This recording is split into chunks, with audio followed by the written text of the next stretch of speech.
มีของแถมพร้อมเนี่ยแม่ของแท้นะโคโบตากระเป๋าตังมัดมันโอ้นี่ใหญ่งามแบบนี้ของแท้ตอนนี้เรียบร้อยแล้วพี่น้องมีแต่กลับบ้านเด้อขอให้ร่ำให้รวยหาเงินหาคำขอให้ได้รถใหญ่อีกยินดีน้ำเด้อสบายดีน้องดาเบิ่งขอได้กว่าน้ำหวานนะโอ้ยได้รถใหญ่บ่ ที่บ่พอจ่ายเลยมาว่าสิเอา5 ล้านนี่ว่าเบิ่ง3 ล้านประมาณนี้มันจังพอนะเงินบ่พอพี่น้อง ใครไม่บิ๊กปีนี้เลยก็เอารถเลยยังติดหนี้แน่เงินยังบ่พอ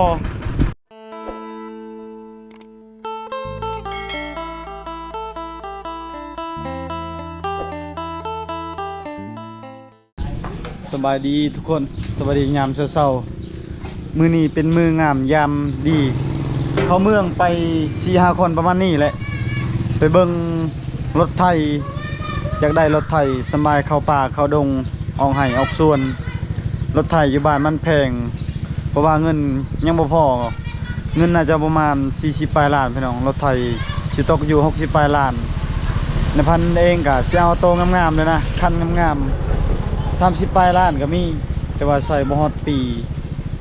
เดี๋ยวติดตามชมการเดินทางเด้อพี่น้องไปเข้าเมืองบาทก่อนลูกน้องไปหาหยอกผู้สาวน้องไปมีเงินแล้วโอ้บ่พอละ3 อาทิตย์4 อาทิตย์แล้วจักเพิ่นไปใส่ได้ลูกชายลูกสาวเนาะได้ลูกชองคนเลยชาวคันเลยงามได้ลูกบ่เลาะได้ลูกช่องไวเลยเนาะบ่เลาะเพิ่นได้ลูกช่องคนแล้วพี่น้องเอ้ยชาวคันแล้วยังอยู่กับบ่าวดาวสวัสดีทุกคนเด็กเราคือเด้อแล้วอุ้ยปางเรากินเหรอพี่พุ่นไปลอกไปรุ่นเนี่ยขับรถไวขนาดอยู่กับไอเฮียงเป็นจังได๋เดี๋ยวนี้สวัสดีพี่น้องมื้อนี้ไปขอไปสาวไอเฮียงเด้อไปขอไปสาวเมืองนองบ่เดือนไปออกลาวิโกขอแสดงความยินดีนำบ่เดือนเด้อบ่เดือนได้รถใหม่แล้วพี่น้องเอ้ยได้รถใหม่เข้าป่าแม่นอยากได้รถคันงามๆอยู่แต่ว่าเงินบ่พอติดหนี้อีกเด้อนี่เด้ยืมวิโก้คอยาวก่อนยืมเงินก่อนบ่เลาะยืมเงินก่อนสิชื่อวิโก้คอยาวนี่อ้าวอย่าว่านำเบิ่งนี่นะโอ้เขียนมาตั้งชื่อได้เลยเซ่นี่เขียนเลย4-5แล้ว4-5คืนแม่ก็เมียบ่ให้บ่จักเมียบ่ให้บ่บ่นำนี่มันให้ใหญ่ไวนี่ได้ลูกหลานขาดไปแล้วลูกบ่เลาะใหญ่ขนาดผู้ชายบ่เลาะไปกวดเลยกวดแล้วผู้หญิงหรือผู้ชายจักแล้วเอ้านอนน้ำกันจะได้อยู่สบายดีเป็นยังได้มานอยู่บ่มานอยู่ใดไก่ป่า2 ตัวใดนกบ่เฮียงหรือว่าใดไก่ป่า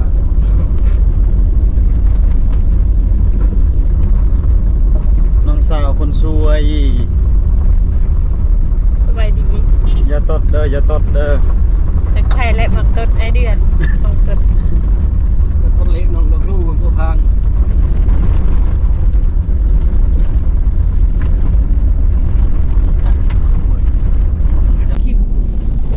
เช็ดน้องมา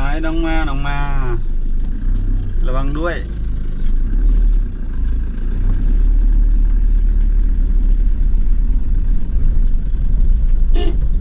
น้องดูป่วยกับตะแกรงมาต้นนี้ตะแกรงพอฮอนตะแกรงพอมันรักไปตามตะแกรงพอตะแกรงพอ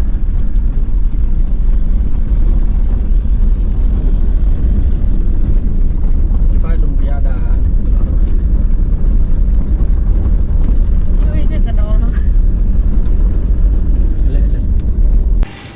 พอดีมาฮอดเมืองน้องพี่น้องไปเบิ่งรถไทยยังบ่พอใจอยากได้ของไทยเลยนะมีแต่ของจีนตอนเช้ามื้อกลับมาอีกตอนนี้พากินข้าวเปียกกินเผอก่อนมาเริ่มกินน้ำกันมากินน้ำคนรออาหารประจำเนาะบอกเลยโดนดุมเถื่อนะชื่ออะไรขี่พันแลนด์ไฟมันไทยเฮียโบมานี่คือสิเอาของจีนแล้วโอ้ยต้อง นี่ต้องหูจักต้องเบิ่งเขาคนหาในเน็ตเบิ่งว่ามันเป็นของแท้หรือบ่อันของแท้มันเป็นสื่อคอมพิวเตอร์ RT+ หรือว่า ZT+ ไปว่าร้อย คงจีนบ่อยากต้นทานปานใด มันร้อยพันplus ร้อยพัน ได้ผู้สาวบ่มานำบ่ เพิ่งเรียนทราบ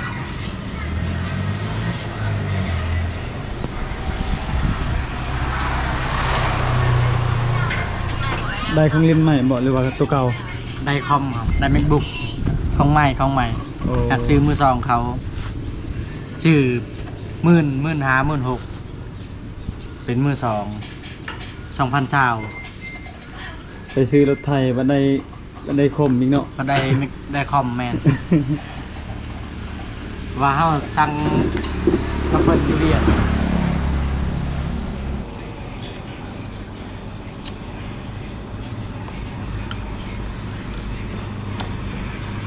แซ่บชุดแซ่บชุดแซ่บ กินอาหารป่าตลอดบ่ค่อยแซ่บปานใดมันเป็นเมนูอีก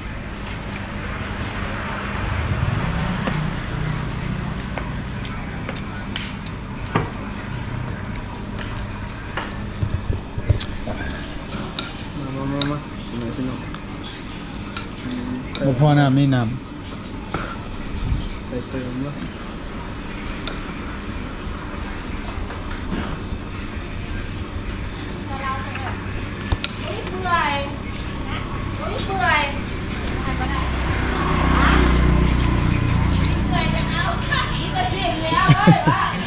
แซ่บบ่ได้ เมืองกินเขากินเฟิร์น้ำกันแบบ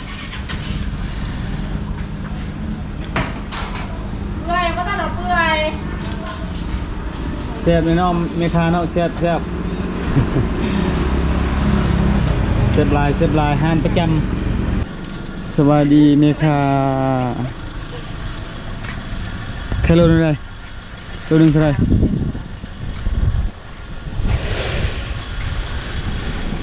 อัตรา เอาซีนได้โลนึง แม่ว่าตักสินได้โลนึงกัน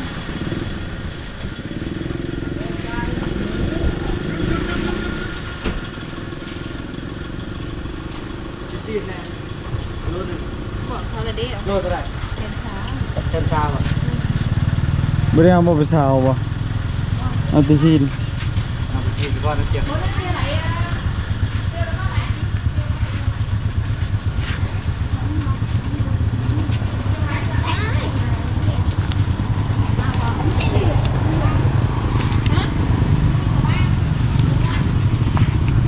ซีนงามๆซีนสดๆซีนงัวผ่านบ้านแบบผ่านบ้าน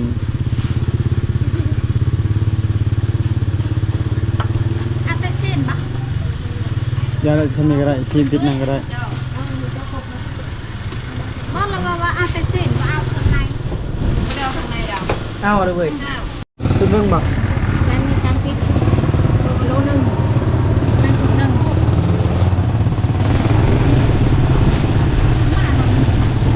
ใช่อยู่ที่เก่าอยู่ที่บ้านนี่เด้อ ตัวแรกของเขาตัวได้บ่ ข้างหนึ่ง ใช่ปะ ตรงนี้ตรงไหน ตำบ้า ท่านบ้า โรย โอเค กระเบิดเงี้ยว ขอบคุณ ๆยะ ใจได้ร้าย ขอบใจ ขอบใจ โทษแป้ โอเค ตู้บ่ YouTube ซื้อสินงัวแล้วเอาบ่ซื้อสินงัวมาพักมาพิมพ์ก่อนเอาไว้กันอยู่นี่จะได้ลง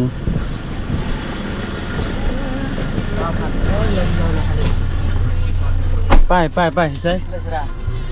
จังหวัด ไปครึ่งทางแล้วพอดีรถติดกระเจ้ากำลังแก่ไปพัดกังหันลม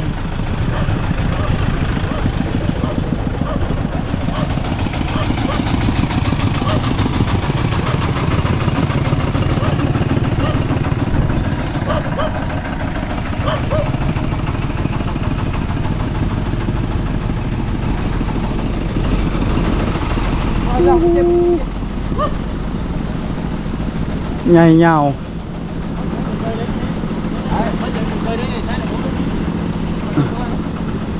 ยาว80 ปลายเมตร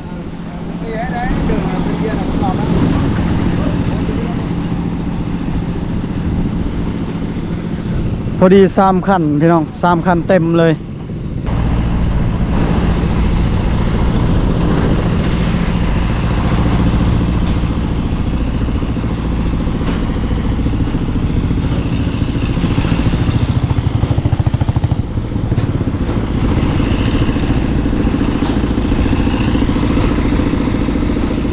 1 2 3คัน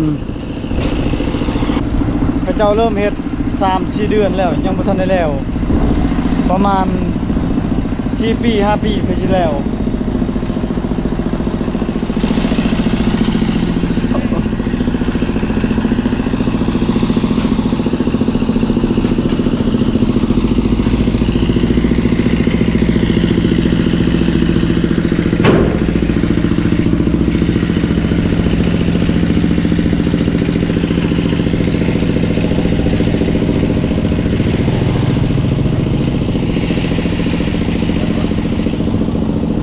มันยากบอน4 แยก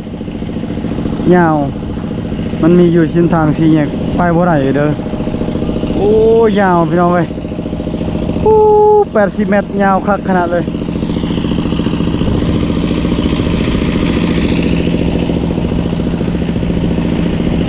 มันโค้งบ่ได้ไปบ่ได้เลยเส้นทางมันโค้งจุดนี้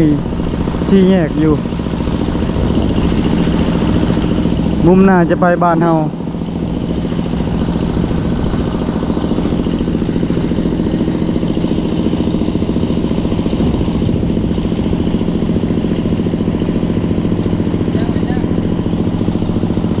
สบายดี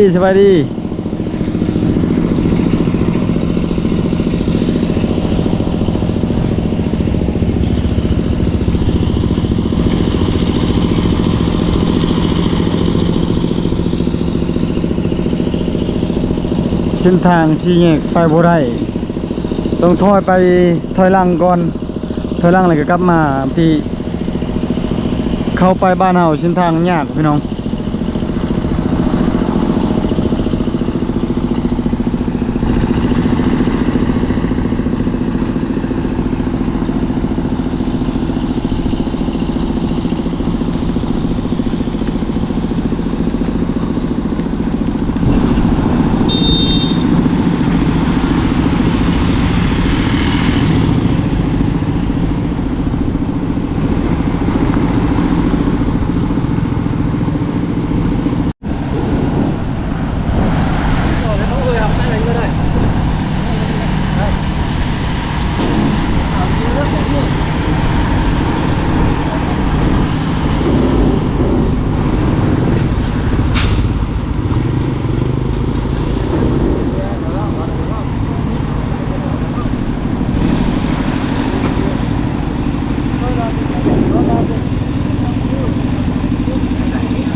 รถติดไปบ่ได้แล้วทีมงานเฮายังอยู่พุ่น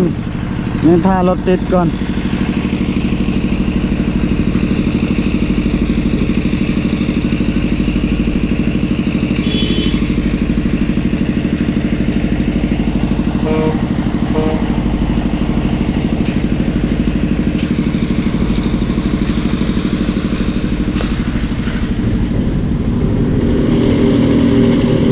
มาฮอดเฮือนพี่น้องพอดีซอยจุหรือว่าลาบนอนเพียกินข้าวอิ่มมื้อนี้ไปเบิ่งรถไถ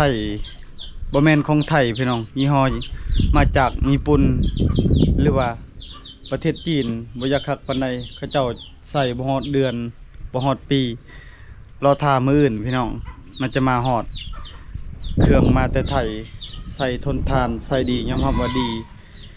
โอเคพี่น้องไปพบกันตอนเช้ามื้ออื่นเด้อ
3คันเลยหากะมาฮอด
ยาว80 เมตรโอ้ทุกคนยาวโคตรยาวเลย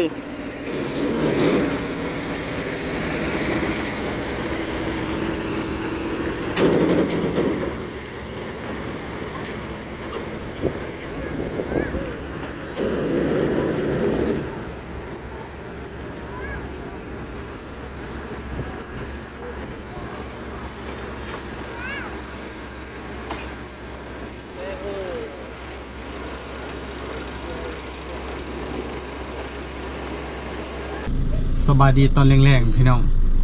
ไปเมื่อวานยังบ่ได้สิลงไปมื้อนี้อีกนะ2 มื้อแล้วยังทายเฮียงตอนนี้เฮาฮอดเมืองนองแล้วมาแต่ส่วนแต่ให้พี่น้องปรีอาบนำแต่งตัว เลาะเบิ่งผู้สาวเมืองนองส่วนทันหลังนะพอเพิ่นไปนั่นไปหยิบส่งไปตัดส่งบ่พอดีส่งมันใหญ่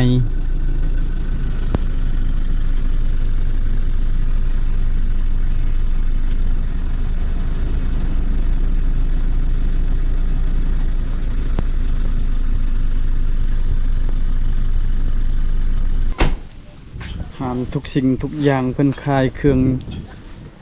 รถไทยขายเครื่องทุกประเภทเลยนะแกะเบิ้งบ่งามนี่บ่เอาเด้อ หมอมาหมองามหมอเนี่ยว่ะโอเคแล้วบัดนี้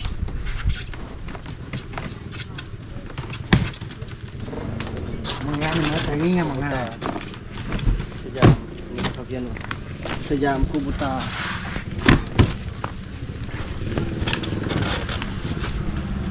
มาเมื่อวานนี้บ่ได้มามื้อนี้นี่ โอ้มีของแถมพร้อม นี่เป็นแม่ของแท้อยู่นะคูบุตากระเป๋าตังค์หมดบัดนี้นี่ โอ้ นี่ใหญ่ งามแบบนี้ของแท้เมื่อวานนี้บ่แม่น แม่น คนจีนเป็นคนไทยเป็นงำกระเทียมบริษัทสยาม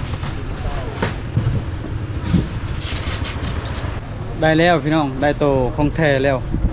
เอายี่ห้อมาจากไทยแลนด์หรือว่าพี่น้องพังไทยเคยใส่คอมเมนต์มาบอกหน่อยเด้อพี่น้องรุ่นใดในงาม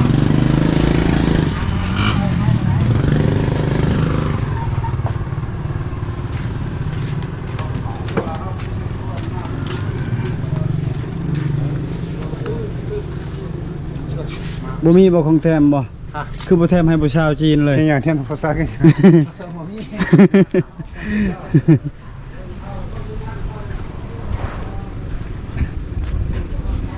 มันมีลายแบบลายรุ่นของจีนได้ลายเอาตัวงามๆเลย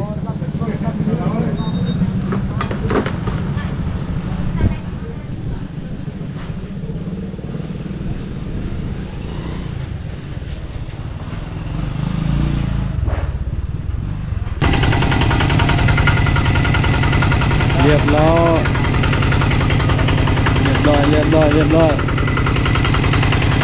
งามงามพี่น้องเอ้ยงามงามงาม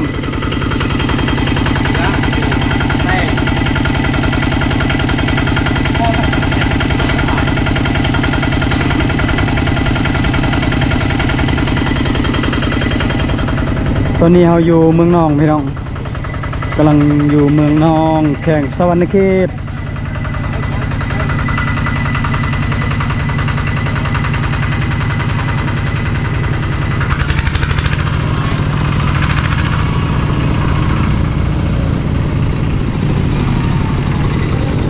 ทำบ้านประมาณ6 โมง 7 โมงประมาณนี้เลยตอนนี้ยังบ่แล้ว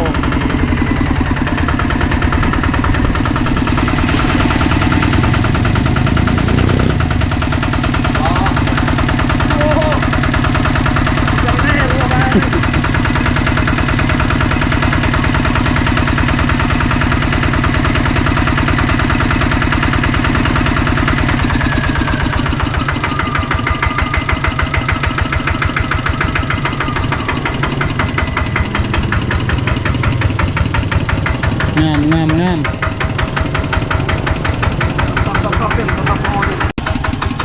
ตอนนี้เรียบร้อยแล้วพี่น้องมีแต่กลับบ้านเด้อขอให้ร่ำให้รวยหาเงินหาคำขอให้ได้รถใหญ่อีก ยินดีน้ำเด้อ สบายดีน้องดาเบิ่งขอได้กว่าน้ำหวานนะ โอ้ยได้รถใหญ่ บ่ ที่บ่พอจ่ายเลยมาว่าสิเอา5 ล้านนี่มีว่าเบิ่ง บ่มีเอ้าบ่เสือเบิ่งนี่ บ่ได้แล้วน้องดามีแต่ยามีจักอีหยังอยู่กระเป๋า ลิปสติกมาส่งแม่แล้วก็ โอ้แม่ไปกวดบ่หรือว่าไง บ่ไปบ้านพี่น้องแล้วก็แวะเมืองนองเลยไปบ้านพี่น้องยาเสีย มื้อนี้พร้อมหน้าพร้อมตาได้แม่ก็มานี่ สบายดี โอ้แม่ได้ขี่รถวิโก้คอยาวแล้ว คือรถใหม่ ซื้อรถใหม่แล้วคอยคำคูณให้คำให้คูณปีหน้าสิซื้อรถวิโก้อีก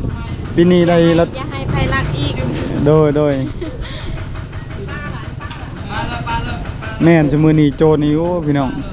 ปุ๊พ่อก็มามื้อนี้มาทั้งพ่อทั้งแม่มีน้องมีอ้าย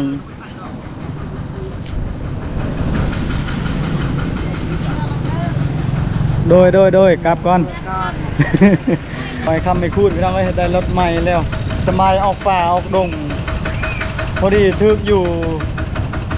51 ล้านประมาณนี้แหละถ้าเป็นเงินบาทเท่าไหร่ก่อนเท่ากับบ่ฮู้พี่น้องเงินบาทตอนนี้เขาจ่ายแต่47 ล้านยังเหลือประมาณ3 ล้านประมาณนี้มันจังพอนะเงินบ่พอพี่น้อง ใครไม่วิกปีนี้เลยก็เอารถเลยยังติดหนี้เนี่ยเงินยังบ่พอเดินทางกลับพี่น้องเลย โอ้จักชิเมื่อค่ำเลยฮอดบ้านโอเคพี่น้องติดตามชมการเดินทางเลยพี่น้องประมาณ 2-3 เดือนหรือว่าฮอดปีแล้วบ่ครับรถไทยฮะก็ขับมื้อนี้ลองขับเบิ่ง